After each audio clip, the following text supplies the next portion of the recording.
The New Orleans Saints have won their 6th game in a row with a 27-13 home victory over the San Francisco 49ers. Unfortunately, though, this is going to be taking a backseat, understandably, to Drew Brees' rib injury. I'm Ross Jackson with Canal Street Chronicles, and this is another episode of CSC's What Just Happened.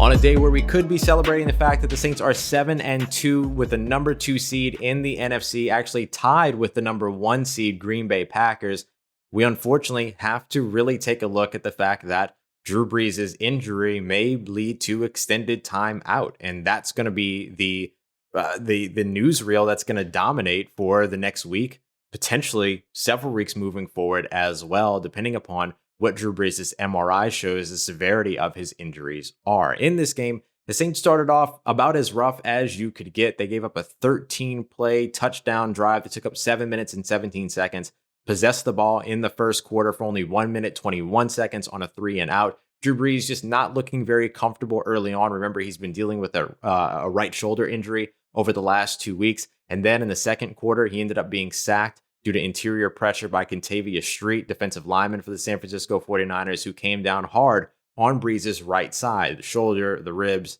all of that. Now, Brees did finish the first quarter, ended up bringing the Saints back, along with some help from some turnovers by San Francisco to take the lead 17-10 going into halftime. The Saints actually took that lead in despite the fact that they were down in time of possession, total yards, total plays, and first downs. So a good spot for them to be, leading by 7 going into halftime. But coming out of the break is where the news really gets started. Going into the third quarter, Drew Brees told Saints head coach Sean Payton that he wasn't feeling well enough to go in. Coach Payton mentioned that this would be the first time in 15 years that he had heard such a thing from Drew Brees, so he knew that it had to be serious. He ended up making the call for Jameis Winston to step in and take over the reins as quarterback for the second half. Mixed in a little Taysom Hill there early, but it eventually just became the Jameis Winston show for a stretch. Drew Brees mentioning after the game that it was a compound of shoulder, ribs, back, and that it wasn't necessarily a pain situation as it was what he said,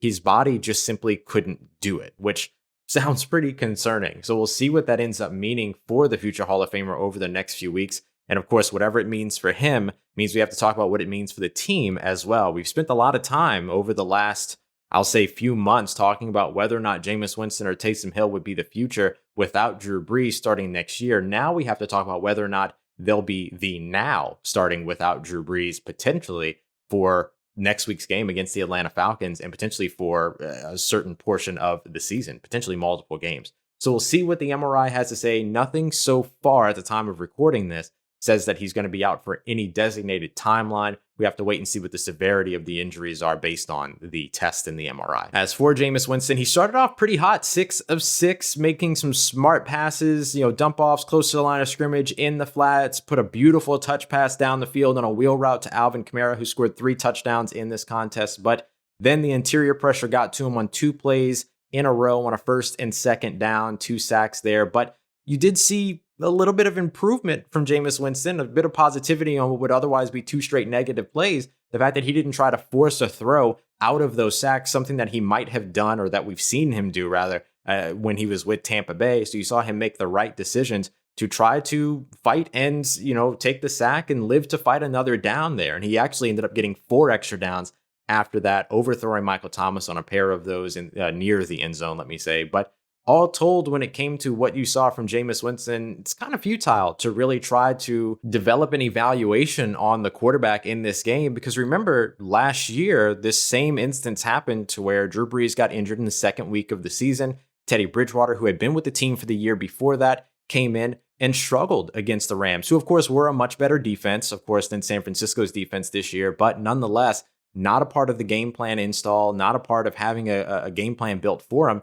And then we really got to see the Teddy Bridgewater that we claim in New Orleans, the 5-0 Teddy Bridgewater, after he got an opportunity to help install an offense and have an offense that was built for him to be the starter from snap one. We have to wait to see what Jameis Winston is actually going to look like. Otherwise, it's futile to really look at these, 34 snaps that Jameis Winston took on Sunday's game in the win against San Francisco and try to build an evaluation off of what wasn't his game plan and what wasn't a game plan that was built for him. You look at these 2 performances, between Teddy's first game and Jameis's first game, they both completed right around 60% of their passes, both took 2 sacks, no touchdowns, no interceptions. Even their passer ratings were nearly the same, 72.2 for Teddy, 78.3 for Jameis. But the question now is that when you saw a couple of those overthrows, as well as the turnover-worthy throw when he tried to force a pass to Michael Thomas over the middle of the field, are those enough to maybe make the Saints second think about who it is that they want to start in place of Drew Brees if Brees were to miss time? I personally don't think so, but we don't know what that coaching staff is necessarily thinking. I think in either case, you're going to see some changes in terms of what this offense looks like next week. Even if Drew Brees is good to go, the Saints could take a more run-heavy approach to try to keep Drew Brees healthy. I personally don't think Drew Brees should play next week. Not that that matters, but that's kind of where I sit on it. I think it should be Jameis going into next week and seeing what he's able to do when you actually build a game plan and install an offense around him specifically for him. Now, this does lead to some potential issues for the Saints if they want to retain Jameis Winston after this year. They're now allowing him to get out on the field and on tape for the rest of the NFL to see when they don't have him on contract next year. And some quarterback needy teams might look to reach out to him and maybe pay more than what the Saints are going to be able to afford to pay him next year in free agency. But before we get to that, we have to see what Jameis Winston or Taysom Hill, because we can't completely rule him out just yet, actually looks like when they get an opportunity as a starter for this team. And again, it all comes down to Drew Brees' MRI and what the severity of his injuries are and how effective he can be if he is well enough to go. There's so many question marks around what the Saints might look like going up against and hosting Atlanta next week. So outside of Drew Brees' injury, unfortunately, the Saints dealt with more injuries as well. Traquan Smith and Josh Hill being ruled out of the game with concussions. Traquan Smith took a scary hit right to the face mask, right to the helmet, and was on the ground motionless for a little while before they brought the card out for him. And then he was able to walk off the field, thankfully. So obviously, those are two players that are big for the Saints in the run game. And Traquan Smith, of course, big physical guy in the receiving game as well. So definitely something to watch over the course of this week. Marshawn Lattimore also left and didn't return at some point during the game. He ended up leaving with an oblique injury. He was dancing in Club Dub after the win, so you have to imagine he's feeling at least okay, but we'll see what that ends up meaning for him. Malcolm Brown also ended up leaving the game in the third quarter with a calf injury, and 3 more players ended up dealing with some injuries here. CJ Gardner-Johnson, who did not return during the game, but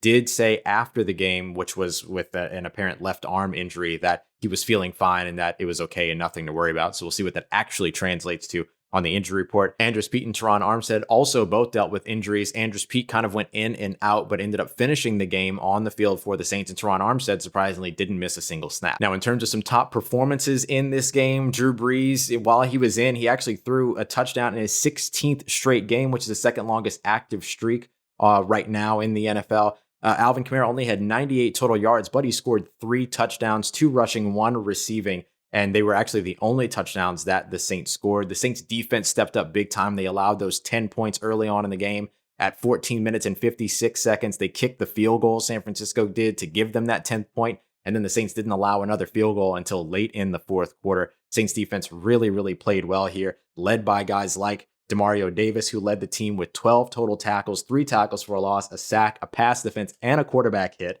CJ Gardner-Johnson had 8 total tackles, 2 for a loss, and his first career sack, along with a pass defense and 3 quarterback hits. So really, these guys on the defense filling up the stat sheet, along with David Onyemata, who had maybe his best game in his career. 4 tackles in this game, 2 tackles for a loss, 1 pass defense, and 2 quarterback hits. No sacks, but we've seen him do that earlier on in the season. So the Saints ended up with a total of 8 quarterback hits and 9 passes defense in this one. Those 9 pass defenses are big. That's the most that they've ever had in a game so far this season. One of the places where it's very evident to see how well the defense performed is by looking at time of possession by half. In the first half, time of possession went to San Francisco at a huge margin, 22 minutes to 8 minutes. Meanwhile, in the second half, the Saints dominated time of possession, 19 minutes and 6 seconds to 10 minutes and 54 seconds for the San Francisco 49ers. So the Saints defense doing a great job getting San Francisco off the field, and the Saints offense doing a better job at staying on the field as well. Now, remember last week, the Saints tied a modern day NFL record by completing passes to 12 different receivers. In this game, they completed passes to only 4 against San Francisco. Alvin Kamara had 7 receptions for 83 yards and a touchdown. Michael Thomas, 2 catches only for 27 yards. Deontay Harris, 4 catches for 24 yards, and then Emmanuel Sanders, 1 catch for 5 yards. There were a couple of targets that also went to Jared Cook, who continues to struggle at this point in the season. Had really high hopes for him because of the way that he finished up last season. Hopefully he's going to be able to get back on track here soon, especially if Josh Hill is going to miss any time. It could mean that another tight end like Ethan Wolf ends up getting elevated, or potentially Garrett Griffin gets signed to the active roster instead. So the Saints do get this win, 27-13. It's a fantastic win. It's an important win, as it is a conference win. And again, they're number 2 in the NFC at the moment, tied with the Green Bay Packers, who are number 1 in the NFC. And the Saints still hold on to their lead in the NFC South. So there's a lot of good news around this game, not to mention the great performances by other players who were on the field. Janoris Jenkins, Malcolm Jenkins, Marcus Williams all had great games. Quan Alexander looked great in his first time on the field as a New Orleans Saint as well. But this, I keep saying it, I keep going back to it, everything is going to be dominated by the quarterback news for the New Orleans Saints. And one of the best places to keep up to date with it is going to be with Canal Street Chronicles. We've already got great pieces up that are breaking down what Jameis Winston could look like in this Saints offense, as well as some other pieces that are just sort of telling the story about everything going on right now, and of course staying up to date with everything. So please go ahead and check out canalstreetchronicles.com. Take a moment, please, to like this video and subscribe to the channel and keep up to date with everything going on around your favorite team, the New Orleans Saints. And of course, don't forget to comment below to let us know what you think about this game against San Francisco. I know it's a tough one to talk about. It's a strange one to try to cover as well, because you want to be happy and positive about the fact that the Saints are 7-2 and just won their 6th straight game, but there are just bigger things taking precedent at the moment. But this team has managed and overcome adversity before. I have very little doubt that they'll find a way to do it again.